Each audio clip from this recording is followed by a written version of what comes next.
So I wouldn't recommend this. And I was like, what are you doing? It was just not okay. What a mess. What a mess. Don't read it. Like,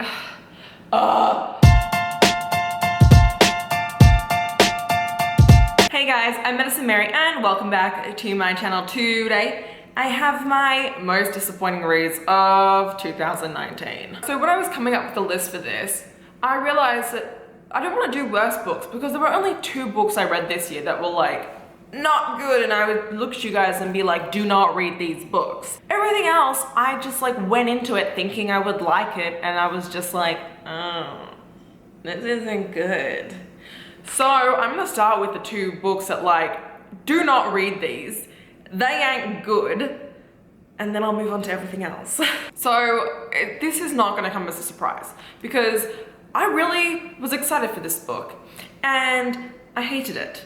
And that is Unpregnant. Oh, not a good book. Like, no. But this book is about this girl and her boyfriend gets her pregnant by poking holes in the condom because he doesn't want her to go off to college and leave him behind.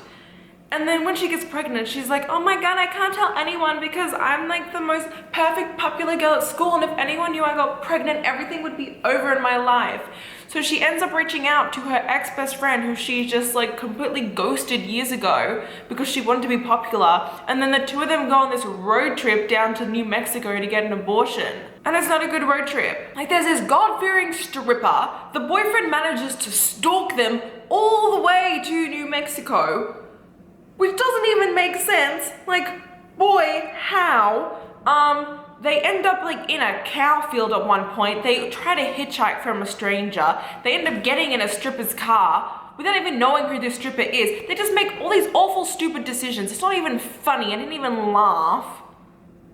It wasn't good. So I wouldn't recommend this. Don't read it. The next book that I do not recommend, I didn't even finish this. I don't DNF books, guys. So if I do DNF a book, that's not good. So I DNF'd Never Contented Things. Not good. This was so icky. This was such an icky book. I tried, guys. I tried, and I had to put this book down because I didn't even want to touch it. I didn't want to touch it. It was just not okay. It has to do with this world where there are the Fae there, and it has to do with these 2 foster siblings whose foster parents go away on a cruise, and then the 2 of them like have secretly had like some attraction, and the younger foster brother, who is like 16, is in love with the 18-year-old foster sister, and like they have this really icky romance, and it doesn't feel okay, and they almost have sex at one point. And at that point, I was like, oh my God, no, get this book away from me. I cannot read this. It also was so convoluted. Like, there are fairies in this, and they're like evil fairies, and they whisk the 2 of them away to like an alternate version of where they live, so that the 2 of them can be together and have a romance without being shunned by everyone else. And it was just, I don't know. Maybe it ends up being a good book, but I didn't finish it because I didn't like it. So, yes. I also DNF'd a novella called Pumpkin and Spice like the first week of January because I realized that I'm very particular, I've learnt, with my romance novellas and what I like in them. And I just didn't like this one. It was like, I didn't feel the connection with the characters, and I was like, I'm not wasting my time reading this. So I was like, nope. Okay, disappointing reads. More positive note, this is just books that, you know, if they sound good to you, still pick them up. They just weren't for me, although there is one of these that I really did not like. Shante by Gideon the Ninth. I really thought I was gonna love this because I love books that have to do with the French Revolution, all the time of it, and period France and all those kind of things. Like, I love that kind of stuff, and this book was just boring. It was so boring. It has to do with this France, and there's magic, and this girl can like transform like screws and stuff into coins, and that's how she like feeds her younger sister and her gambling alcoholic older brother because their parents died from like whatever epidemics going on at the time. I didn't even look up what these books were about before I even started this video, and I'm just going off of memory, and the fact that I can still remember what these are all about means they had such an awful impact on me that like they've stayed in my mind. But anyway, she ends up finding this magical dress that when she puts it on makes her look like this beautiful aristocrat, and because she's a good gambler, because she can like use her magic to turn cards and like get money from it, she goes to the Palace of Versailles, which is where all the rich people go to gamble so she can make money to like keep her younger sister and herself alive, because her older brother is a complete nutter D-bag. Like, I hated her older brother. Throughout this entire book, I just wanted to throw him off of a cliff. I was like, I don't like you. But yeah, she goes off and does that, and it was fine, but it was boring. There was a weird random romance subplot. Things did happen, things didn't happen. It was not really that way. It was no. So if you want a book about period France, find something else. I'm going to talk about a book that I recently read, and that is Punk 57 by Penelope Douglas. I really wanted to love this, and it sounded cool, but I don't like bully romances. I don't like dark romances, and I didn't know that before this book because I had never read one before, and now I know. I don't like them. I can't fault this book for being a partial dark high school bully romance. I can't fault it for that, okay? Because that's what it was, and it turns out I don't like it. But it has to do with Misha and Ryan, and they were assigned to be pen pals when they were in middle school and have continued it now up until their senior year of high school. However, they had rules where they could not exchange phone numbers, they couldn't exchange social media, and they couldn't like exchange pictures of each other. So they just communicate solely through letters, even though they live like 45 minutes apart. However, at a party one day, Misha ends up seeing Ryan and recognizes that it is her, but she doesn't know it's Misha. Fast forward 3 months later, Misha has stopped sending letters to Ryan, and she's distraught over this, but she hasn't really given up. And then this new boy turns up at school named Mason, and it's Misha, and he ends up being completely like a D-bag to her, and it's about the two of them. The one thing I did like about this book was that Misha is a music artist, and so he has lyrics throughout the books and like songs that he wrote, and those were so beautifully written. Like, I loved those. But I just could not get over the high school bully romance part of it. Like, he was just so awful to her, and she was just not a good person, even though you understood it. And like, her kind of not really boyfriend Trey deserves to go to jail like 5 times over. And it was just not good. Like, it was just so toxic. It was like a toxic 2000s teen drama. And I don't want to relive that kind of stuff. Now I'm going to tell you guys about a book that I always get afraid saying that I didn't like, and that was House of Salt and Sorrows by Renee Craig. I read an arc of this over the summer and was really excited for it, and I didn't like it. It just wasn't for me, and maybe if I reread it, it would be a bit better, but I thought it was going to be a good book, and it wasn't. I didn't like it. I thought that it was just really messy. So it's a 12 Dancing Princesses retelling. The 12 Dancing Princesses start dying in just mysterious ways that are all thought of as like, oh, it's not like an accident, it was all like accidents, but it wasn't an accident.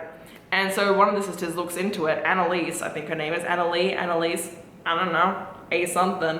And there's like this whole weird magical thing going on around, and she's looking into it, and I don't know. It just wasn't good because like all the sisters started to get really confusing in my mind. And if you're gonna have a large cast of sisters, make them distinctive, because I don't want to sit there thinking that Jane is Penny and Penny is Rosa and Rosa is Penelope, because that messes everything up. And that is not their names. I just pulled those out of a hat because I can't even, like, you know what I mean, guys? I don't know. And like I said, there's an insta-love romance in here that I just did not get on board with, and it was just really weird, and like, it didn't work for me.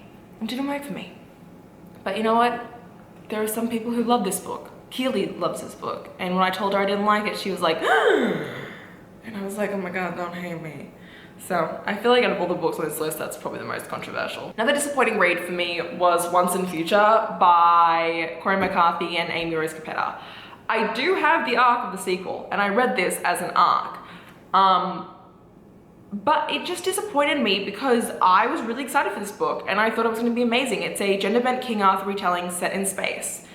And it was that, but it was also really just not great, mostly because it was trying so hard. This book was just trying and trying, and it was just sad to watch it try. I understand this book wants to pave ways. It wants to show how we can have all these diverse characters and LGBTQ representation. You're just telling me this character is this character is that, oh my god, look how diverse we are being, and then not going into it. And I was like, can we have some more depth? There was no depth in this book, and I was like, why? Like, you didn't feel for any of these characters. There was just, it was all so surface level. That was the issue. That's what I've been trying to think of. This book was so surface level, but you couldn't help reading it. It was like you still wanted to keep knowing more, and that is why I asked for the sequel. So I want to talk to you guys about Fireborn by Rosario Munda. No. So this book sounded awesome. It has to do with dragons, which is always a positive.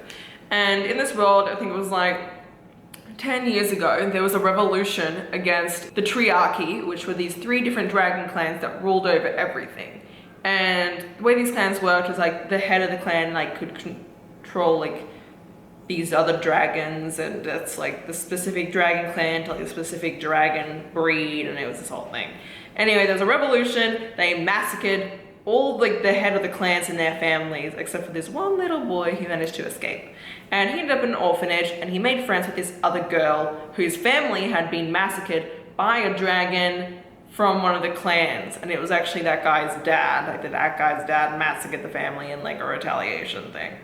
So it's about these 2 kids, and as they grow up in this orphanage and decide that they want to be dragon riders, because the guy who ran the revolution decided that with the dragon eggs that were left over after killing all the dragons, he would start a new dragon kind of clan thingy, but nicer this time because they were in eggs and it would be better. So in present day, they're training as dragon riders, and there's this whole competition coming up to become first rider, which is the top dragon rider. However, there were other people that escaped from the revolution 10 years ago, and they're starting to kind of come back because in the last 10 years, they've become super strong, and they want this boy to come back and join them because his dad was this huge figurehead, and they want him to come back. So now he's like torn between his new life where no one knows he used to be like part of the dragon clans, and like going back to like his family. The issue with this book is that we follow the boy and the girl is boring as a sack of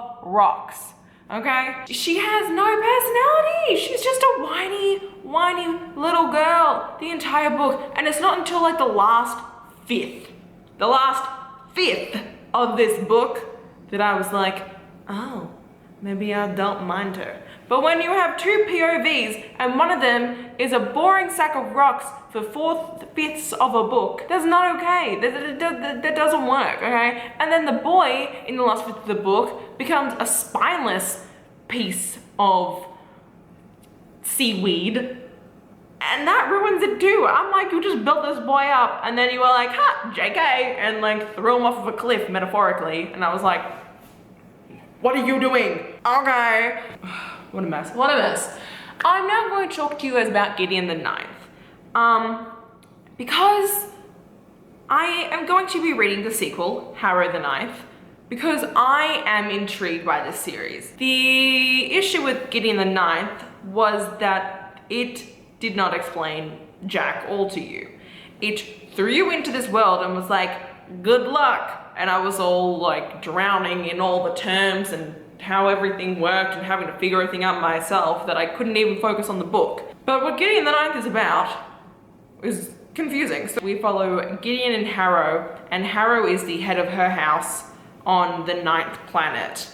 And the issue is that technically everyone thinks their parents are still alive, but they're dead. And she's just been using her necromancy powers to puppeteer them, so everyone thinks everything's a-okay.